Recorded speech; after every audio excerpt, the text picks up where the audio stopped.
De l'eau potable conforme aux normes de l'OMS, enfin disponible pour la population de la ville de Sarr. La société tchadienne des eaux STE inaugure un nouveau forage de production en eau à haut débit. D'une grande capacité, ce forage est le premier d'une série de 3 qui desservira les châteaux que compte la ville de Sarr et ses environs. L'événement a drainé le département de l'environnement, de l'eau et de la pêche, les députés de la province du Moyen-Chari, les représentants des partis politiques et la société civile. Moment tout indiqué pour les autorités de la ville de Sarr de saluer l'acte. Selon elle, l'effectivité de cet ouvrage hydraulique met fin à des années de consommation d'eau avec une forte teneur en fer.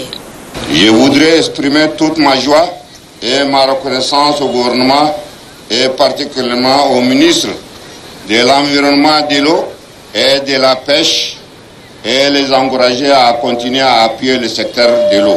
J'ai saisi cette opportunité pour remercier à travers le ministre de l'Environnement, de l'eau et de la pêche, son Excellence, M. Idriss Déby Itno, président de la République, chef de l'État, qui a toujours inscrit sa priorité de mettre à la disposition de sa population de l'eau potable. Pour le député de la province Roma Dingar Félix, ce nouveau forage apportera des solutions à la consommation d'eau souhaitée par la population sarroise que si et seulement si la STE renouvelle les canaux de transfert de l'eau existants depuis les années 1970. Le secrétaire général 3e adjoint, porte-parole du mouvement patriotique du salut, Maître Jean-Bernard Padaré, affirme que ce forage d'eau potable est la concrétisation de l'engagement du chef de l'État, Idriss Déby Itno, à mettre à la disposition de la population tchadienne de l'eau saine.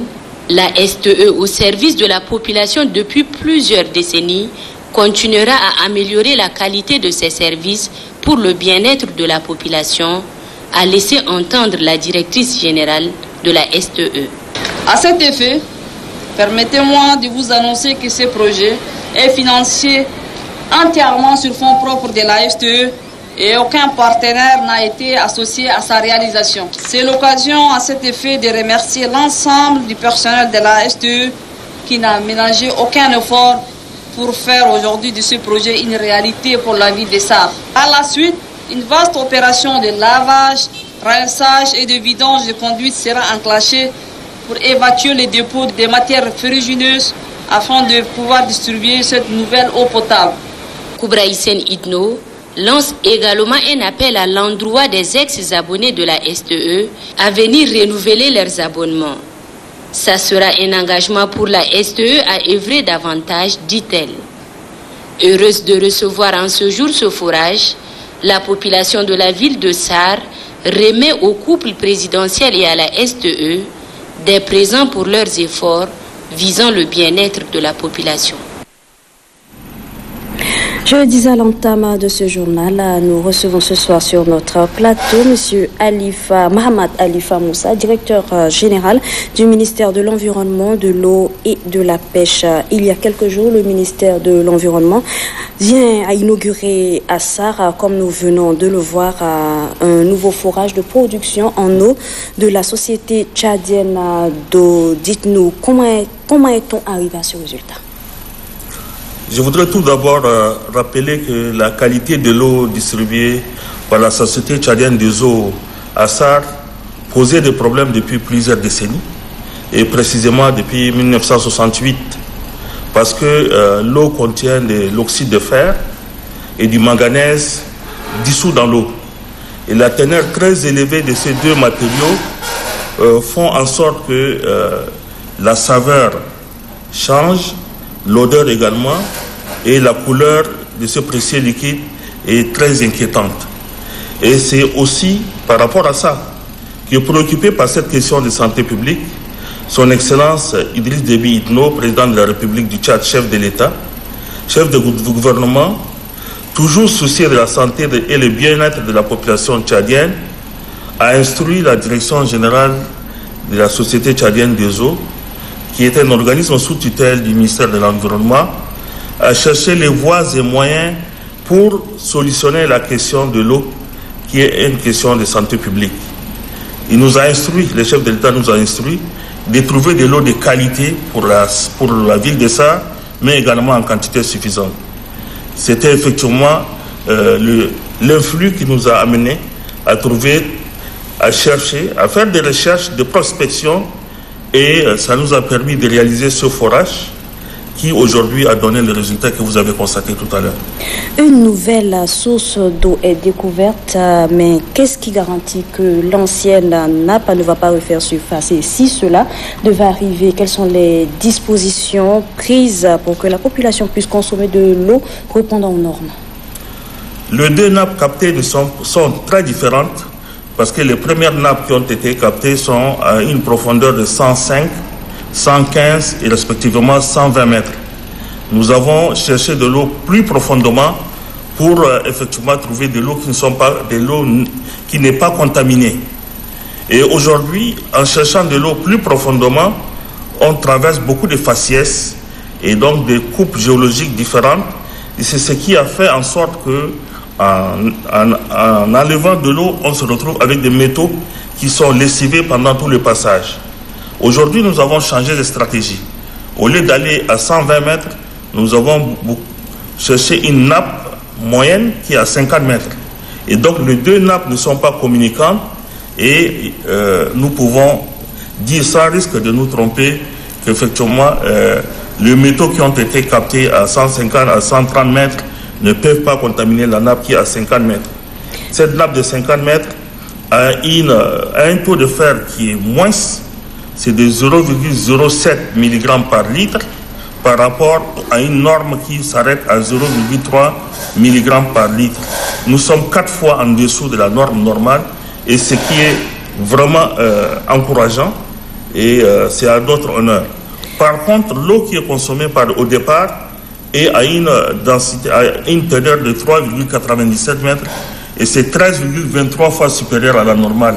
C'est ce qui nous a inquiété effectivement, qui nous a amené à trouver les voies et moyens pour qu'effectivement ce forage nouvellement réalisé puisse effectivement permettre à la population d'avoir de l'eau de bonne qualité et en quantité suffisante. Justement, parlons de forage. La STE a prévu de faire 3 forages pour desservir toute la ville de Sarr. Présentement, un seul est opérationnel. À quand les 2 autres? Le travail qui a été fait, c'est un travail pilote. Nous avons fait un forage de reconnaissance qui nous a permis de faire un forage à grand diamètre et dans le site, même dans le terrain même de la STE de Sarr. Aujourd'hui, les résultats sont concluants et cette expérience, nous allons le dupliquer sur 3 autres sites et ça nous permettra d'avoir au moins 4 forages pour la ville de Sarr pour couvrir l'ensemble des besoins et ceci à l'horizon 2030. Je rappelle que la ville de Sarr compte à peu près 120 000 habitants aujourd'hui et nous pensons que desservir cette ville, il faut faire une projection qui va jusqu'en 2030 et c'est dans cette optique que nous allons multiplier le nombre de forages et faire en sorte qu'il y ait également des travaux supplémentaires pour garantir la qualité de l'eau en permanence. Après la découverte de la bonne source d'eau à Sarr, quelle est la prochaine étape? La prochaine étape, c'est d'abord le rinçage de toutes les canalisations anciennes qui existent. Nous allons voir ce qui est récupérable et remplacer les canalisations qui sont vétustes et qui sont prohibées, surtout en amiante ciment. Faire en sorte également de nettoyer les réservoirs qui sont les châteaux et également réfléchir sur un nouveau château de 2000 mètres cubes supplémentaires. Et pour cela, il y a des fonds qui sont déjà identifiés. Nous avons un financement des Émirats arabes unis qui est disponible et qui sera orienté en partie pour résoudre ce problème. Et nous allons également renouveler les dispositifs de traitement d'eau dans la ville de Sarr.